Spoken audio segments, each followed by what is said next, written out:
We're talking about apples for the viewers. When I was in Armenia, I had some of the best apples I'd ever had in my life. They were just, I think everything's organic, that's part of it, but I don't know.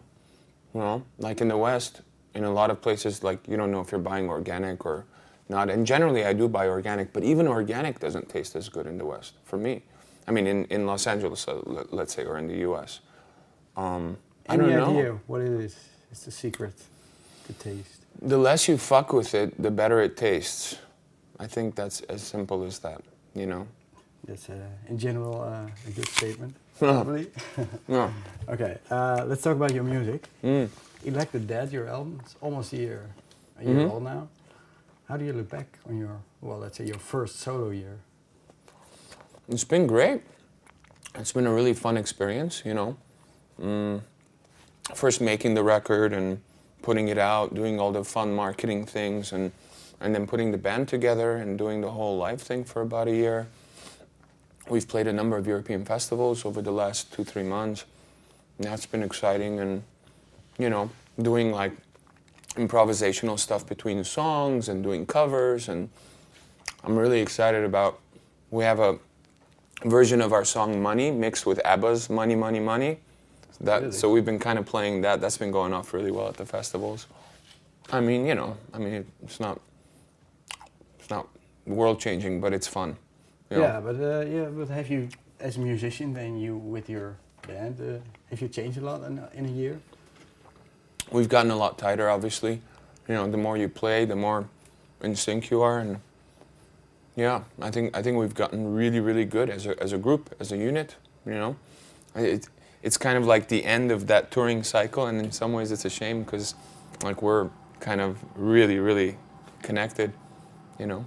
Yeah, and I heard you're already working on a second album? Kind of. I'm putting together all of the parameters that I would need for the second record. I mean, I do have a lot of songs, but I still want to write a whole slew of new songs. And I'm putting together a full world-class orchestra to record with the second record, as well as maybe do a live event with them. I'm also working on a play. I've been composing for a play, which I've done a lot of songs for, as well as some films, composing for films. Yeah. Okay, so what kind of films? Is there one project that's really... I did some scoring with Harry Gregson Williams on this John Travolta, Denzel Washington film, just a little kind of going in and jamming with him and on different instruments. I did a song with Mike Patton for this movie Body of Lies, which is a Leonardo DiCaprio film coming out on Warner Pictures, probably early fall, I want to say. And looking at other films, reading some scripts to do some other stuff. And the play is with Stephen Sater. He's a playwright who did Spring Awakening. It's a Broadway hit, like an amazing play. If you've never seen it, you should see it. It's one of those genre-bending plays. And we're doing Prometheus Bound, based on Greek tragedy, and with a modern interpretation based on imprisonment, torture, and injustice.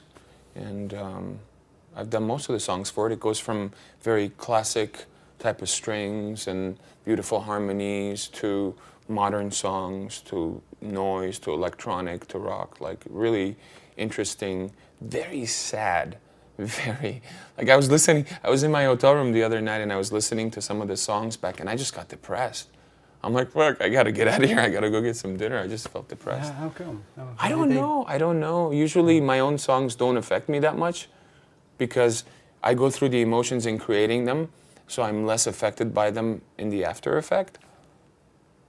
Maybe because they're not my lyrics, possibly, but it's my music and I sang on it just to demo, even though actors are gonna end up singing on it for a record or whatever, for a play. I don't know. It's pretty depressing. Okay.